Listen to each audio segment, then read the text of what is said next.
Gunman sa pagpatay ni Atty. Joey Louis Wee, positibong giila sa mga saksi nga maugay mipusil sa abogado.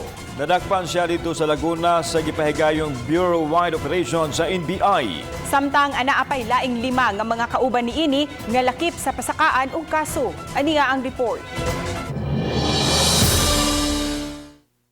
Pasado alas 9 miabot sa Mactan, Cebu International Airport ang suspect nga si Faustino Edgards Peralta. Gidiritso siya sa buhatan sa National Bureau of Investigation Region 7. Nadakpan siya dito sa Cabuyao, Laguna human sa duha ka semana sukad nga nahitabo ang krimen. Si Atty. Wee gipusil patay ni adtong Nobyembre 23 dihang misaka unta kini sa iyang buhatan sa barangay Kasambagan, Dakbayan sa Sugbo. Uban sa biktima ang iyang asawa nga nakakita sa nahitabo sa iyang bana. Ang pamahayag sa asawa ug ubang saksi ang nakatampo sa karampusan sa operasyon.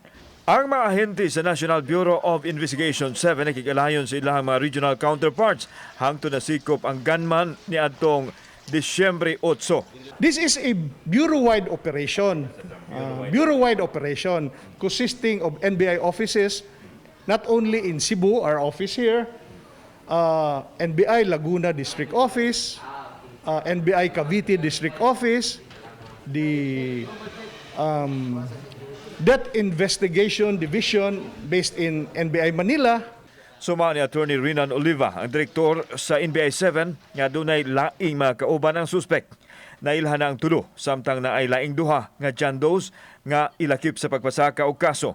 They were identified by many witnesses.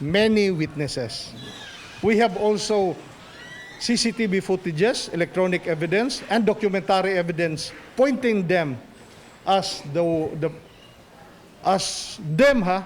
them who was responsible for the killing of Atty. Wee.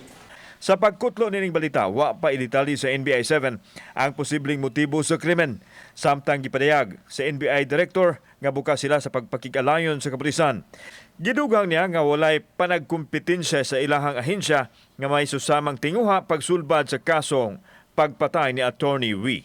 Ang PNP ug NBI since time immemorial had been working together, nindot ang mong relationship.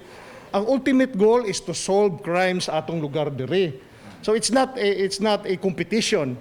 It's a collaboration. Kauban si Marlon Melgaso, ako si Alan Domingo. Balitang Bisdak.